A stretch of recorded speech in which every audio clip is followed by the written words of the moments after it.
Hi అండి, welcome to Jhansi అభిరుచులు. నేను మీ ఝాన్సీ. ఈరోజు వీడియోలో కాకరకాయలతో కారం పొడి ఎలా తయారు చేసుకోవాలో ఈ వీడియోలో చూపిస్తాను. ఈ పొడి చాలా రుచిగా ఉంటుంది, అలాగే ఎక్కువ రోజుల వరకు నిలువ ఉంటుంది. అది ఎలా తయారు చేయాలో ఈ వీడియోలో చూద్దాం. అందుకోసం నేను ముందుగా 1 కిలో కాకరకాయలను తీసుకున్నాను. ముందుగా వీటిని సైడ్స్ కట్ చేసుకోవాలి. దీనిపైన ఉన్న పొట్టు ఏమీ తీయనవసరం లేదు. సైడ్స్ మాత్రం కట్ చేసుకొని వీటిని చిన్న చిన్న ముక్కలుగా కట్ చేసుకోవాలి. ఇలా పైకి పచ్చగా ఉన్న లోపల కొన్ని కాయలు మాగిపోయాయి గింజలు, వీటిని తీసేసుకుంటున్నాను. తర్వాత అన్నిటిని చిన్న చిన్న ముక్కలుగా కట్ చేసుకోవాలి. ఇలా మాగిన గింజలు వేసుకుంటే అంత బాగుండవు, అందుకోసమని మాగిన కాయల్లో ఉన్న గింజలన్నింటినీ ఇలా తీసేసుకోవాలి. కాయ మాత్రం పచ్చిగానే ఉంది, లోపల కొన్నిటికి గింజలు మాగిపోయి ఉన్నాయి. అలాంటి వాటన్నింటినీ తీసేసి చిన్న చిన్న ముక్కలుగా కట్ చేసుకొని వీటన్నింటినీ ఒక గిన్నెలోనికి వేసుకోవాలి. ఇదే విధంగా మొత్తం కాయలన్నింటినీ కట్ చేసేసుకోవాలి. ఈ కాకరకాయలు సీజన్ అప్పుడు చాలా ఎక్కువ విరివిగా దొరుకుతూ ఉంటాయి.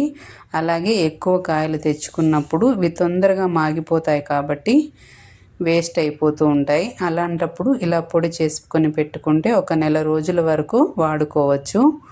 బాగా ఫ్రెష్గా ఉంటుంది.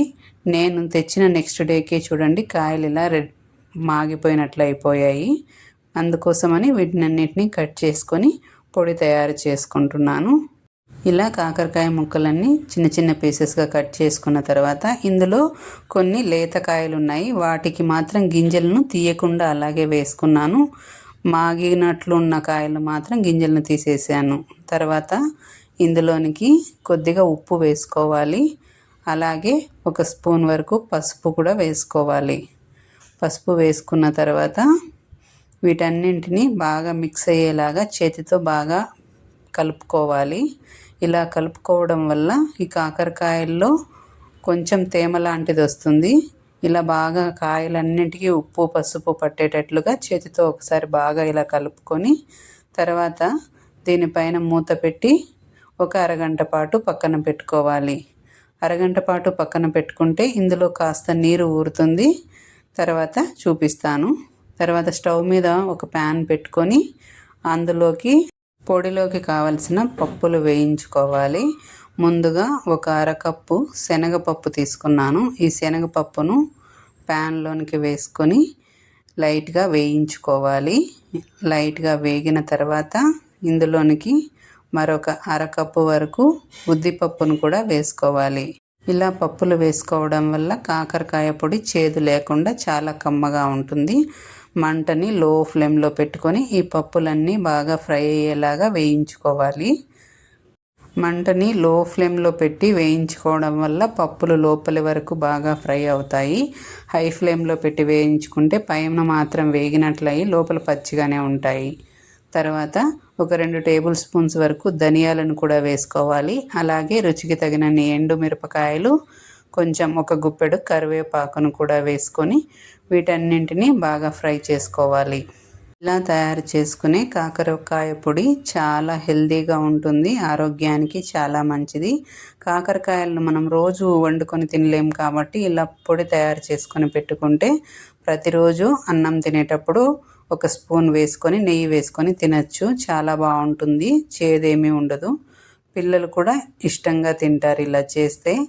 పప్పులన్నీ ఈ విధంగా వేయించుకున్న తర్వాత ఇందులోనికి 1½ స్పూన్ వరకు జీలకర్ర వేసుకుంటున్నాను. జీలకర్ర ముందే వేయడం వల్ల మాడిపోతుంది. లాస్ట్లో అన్నీ వేగిన తర్వాత చివరిలో జీలకర్రను కూడా వేసుకొని వేయించుకోవాలి.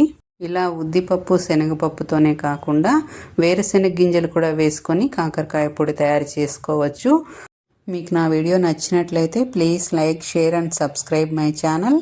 పప్పులన్నీ ఇలా బాగా ఫ్రై అయిన తర్వాత వీటిని ఒక ప్లేట్లోనికి ట్రాన్స్ఫర్ చేసుకోవాలి. తర్వాత తిరిగి స్టవ్ మీద ప్యాన్ పెట్టుకొని అందులోనికి ఆయిల్ వేసుకోవాలి. ఇక్కడ నేను నువ్వుల నూనె వాడుతున్నాను.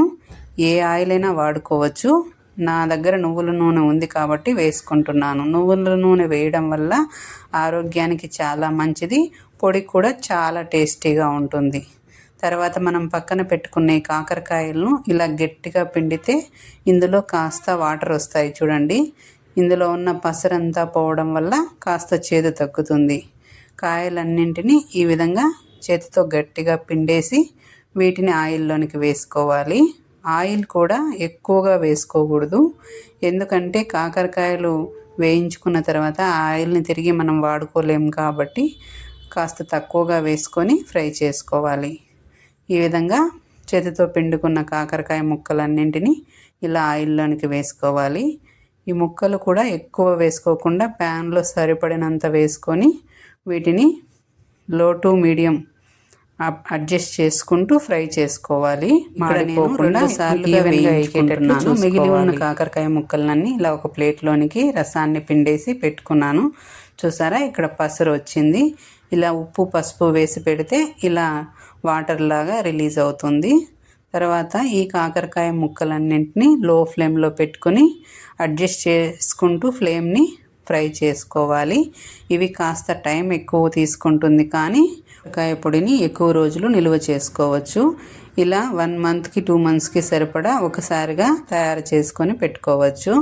ఫ్రెష్గా ఉంటుంది, అలాగే టేస్టీగా ఉంటుంది. రోజు చేయాలంటే చేయలేం కదా, ఇలా ఒకసారిగా తయారు చేసుకుంటే ఎక్కువ రోజులు వాడుకోవచ్చు.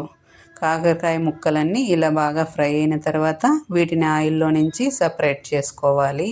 ఇలా ఒక ప్లేట్లోనికి ముక్కలు బాగా వేగాలి, అప్పుడే పొడి ఎక్కువ రోజులు నిల్వ ఉంటుంది. కాకరకాయ ముక్కలన్నీ ఈ విధంగా బాగా ఫ్రై అయిన తర్వాత వీటిని ఇలా ఒక ప్లేట్లోనికి సపరేట్ చేసుకొని చల్లారనివ్వాలి.